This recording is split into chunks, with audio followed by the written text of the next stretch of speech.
I was extremely flattered, somewhat embarrassed, being of Swedish background, and we don't like to say that we know how to do anything, and quite intrigued, because accepting the award in person would give me the opportunity to take a look at the class of 2013. As Luna said, I spent the first 8 years of my life at 3236 George Avenue. That's the red house in the middle of the block between 32nd and 33rd Street.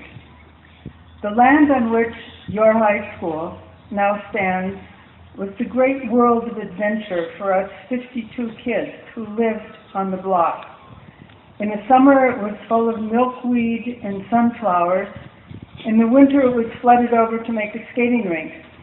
And there was even a haunted house that stood alone in the field, its shutters rattling when the wind blew.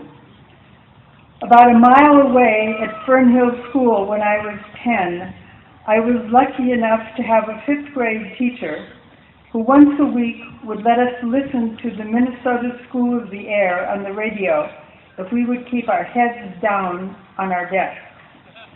The program was called The Distant Lands, and the introduction, intoned by a deep-voiced man, went, "For you, the comfort of your own four walls.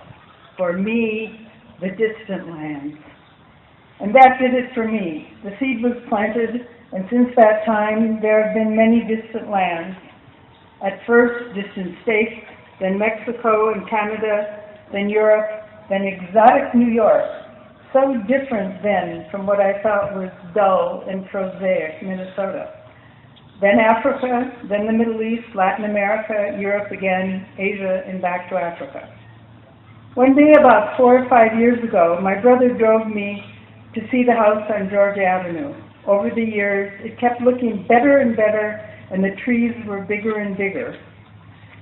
Then we turned the corner onto 33rd Street, and there were 3 Somali girls sitting at the picnic table in front of the school.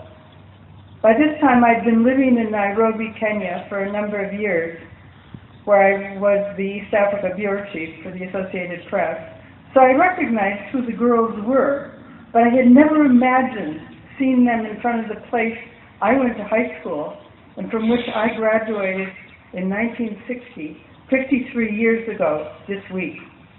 So I got out of the car and said hello, and they were probably just as surprised to hear a white-haired Minnesota lady greet them in the smattering of Somali she had picked up while reporting from their country. So, the distant lands have come to St. Louis Park, and your class is the image of a world my class was only beginning to imagine. Your school days are over, and you're looking forward to a big and long night tonight. And then it's your turn to embark for the distant lands, whether they be in St. Cloud, Australia, the U.S. Naval Academy, still exotic New York, and beyond. You are far better technologically equipped than I ever was, and certainly have much more developed and agile thumbs.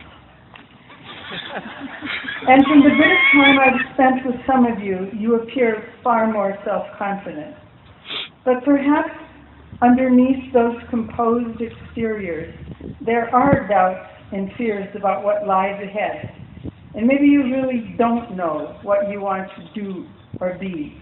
Well, neither did I.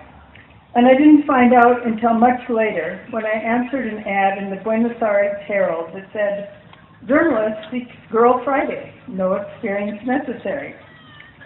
I had studied political science, not journalism, and had been told 10 years earlier that NBC did not hire women to be journalists.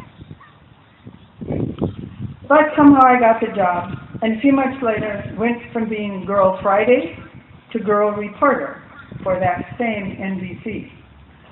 What I lacked in experience, I made up for in curiosity, something that had been encouraged and nurtured during my 12 years in the St. Louis Park school system.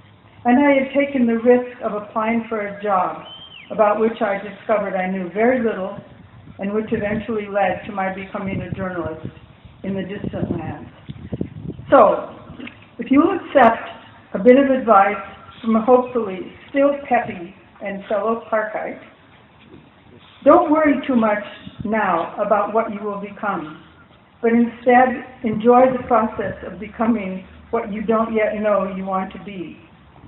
Take some risks, within reason, wearing a helmet if necessary, and go down the road less traveled. You can always turn around if you don't like it. And ask questions, whether you're hoping to be a journalist, or the proverbial rocket scientist, or a master chef, or a rapper, or a designer, or a gardener. Curiosity will be one of your most important tools. Keep it well-oiled and sharp. And above all, have fun. Thank you.